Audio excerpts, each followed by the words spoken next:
বাংলাদেশি ক্রিকেটারদের যেমন বিশ্বে চিনে সেরকম এখন আরেকজনকে বিশ্বের অনেকেই চিনে, সেটা হলো সাকিব খান। অফকোর্স সারপ্রাইজ, খুব ভালো কিছু আসছে ইনশাল্লাহ। আমি তো ওই যে কচ্ছপের মতন গুটি গুটি পায়ে সামনে আগাচ্ছি। ইথিকা পলকে আমার অসাধারণ লেগেছে। আমাদের মিস ইউনিভার্স বাংলাদেশ তো এখন আপনারা সবাই জানেন তানজিয়া জামান মিথিলা। আমি বলবো কি বিচারকদের মধ্যে একজন ছিলাম, এবং ওর সাথে আরও যারা ছিল, যারা বিউটি প্যাজেন্টে পার্টিসিপেট করেছে, সবাই ভালো করেছে। কিন্তু শুধু তো বাংলাদেশের জন্য না, তিনি আসলে বিশ্বে আমাদের বাংলাদেশকে রিপ্রেজেন্ট করবে। তো সেই জায়গা থেকে মনে হয়েছে যে সে সব দিক থেকে, মিথিলা সব দিক থেকে পারফেক্ট, এবং পরিশ্রমী একজন নারী, অনেকে স্ট্রাগল করেছে। এবং শুধু তো আমি মিস ইউনিভার্স হব বা আমি মিস ওয়ার্ল্ড হব, আমি দেশের বাইরে যাব, আমাকে নিয়ে চর্চা হবে, আমার একটা পপুলারিটি আসবে, এটাই তো এই বিউটি প্রেজেন্টের আসলে মূল লক্ষ্য না। মূল লক্ষ্য হলো আমাদের দেশের হয়ে বাইরে গিয়ে কাজ করা, এবং সেখানে নারী উদ্যোক্তা হিসেবে কাজ করা, এবং সেখানে নিজের বাংলাদেশের নাম উজ্জ্বল করা, এটা আসলে মেইন আমার মনে হয়। তো সে জায়গা থেকে আমি বিশ্বাস করেছি, এবং আমরা যারা ছিলাম প্যানেলে আমরা বিশ্বাস করেছি যে মিথিলা আমাদের সেই গৌরবের জায়গাটা রাখবে, এবং সেখানে আমাদের উজ্জ্বল করবে আমাদের বাংলাদেশের অনেক সুন্দর সুন্দর যে জিনিসগুলো আসলে বাংলাদেশ সম্পর্কে ওয়ার্ল্ডে সবাই কিন্তু জানে না। আমরা ক্রিকেটারদের যেরকম চিনি, কিছু কিছু বাংলাদেশি ক্রিকেটারদের যেমন বিশ্বে চিনে, সেরকম এখন আরেকজনকে বিশ্বের অনেকেই চিনে, সেটা হলো সাকিব খান। অফকোর্স তো এরকম আমি চাই যে আমাদের বাংলাদেশ থেকে আরও অনেকেই বিশ্বে পৌঁছে যাক, এবং নানানভাবে যাক, সেটা সিনেমার মাধ্যমে হোক, সেটা ক্রিকেটের মাধ্যমে হোক, বা সেটা এরকম বিউটি প্রেজেন্টের মাধ্যমে হোক। তো এটা অনেক গর্বের, এবং good luck to miss universe Bangladesh 2025 Mithila. তো সবাই দোয়া করবেন ওর জন্য এবং আমাদের সবার জন্য। ঘোষণা তো আসলে প্রডিউসার দিবে, আমি কি করে দিব, প্রোডাকশন হাউস দিবে, ডিরেক্টররা দিবে। সারপ্রাইজ, খুব ভালো কিছু আসছে ইনশাল্লাহ, এবং খুব অল্প সময়ের মধ্যে। বলবো কেন, আমি জানি না, আর জানলেও বলবো না। আচ্ছা, আমি অনেস্টলি আমি মিথ্যা বলতে চাই না, সেটা আমি জানি, কিন্তু সেটার জন্য একটু অপেক্ষা করতে হবে। খুব ভালো কিছু আসছে, এবং ইনশাল্লাহ যেহেতু সুরঙ্গর পরে একটা কথা ছিল যে অনেক দিন হয়ে গেল আমার নেক্সট কী প্রজেক্ট আসবে, তো সেখানে দাগি এসছে।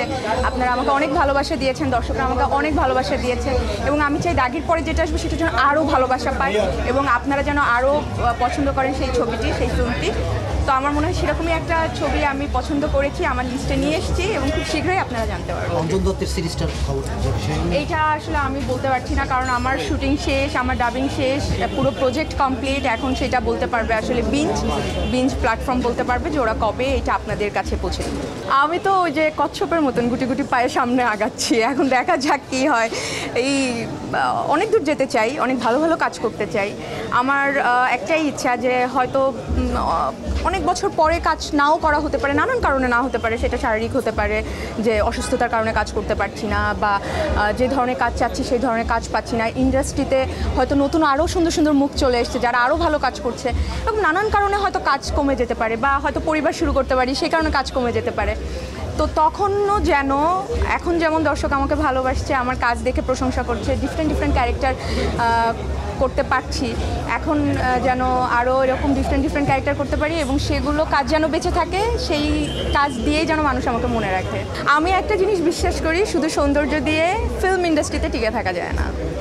ফিল্ম ইন্ডাস্ট্রিতে টিকে থাকতে হলে তাকে অবশ্যই পরিশ্রম করতে হবে, তাকে অবশ্যই অভিনয়টা জানতে হবে, এবং ধৈর্য ধরতে হবে। এই তিনটা জিনিস খুব জরুরি। আমি ধৈর্য ধরেছিলাম, অনেক পরিশ্রম করেছি। যারা আমাকে দেখেছেন আমার এই প্রায় 15 বছরের ক্যারিয়ার, যারা জানেন তারা জানেন যে আমি কিন্তু একদমই আসলাম আর জয় করলাম এরকম না।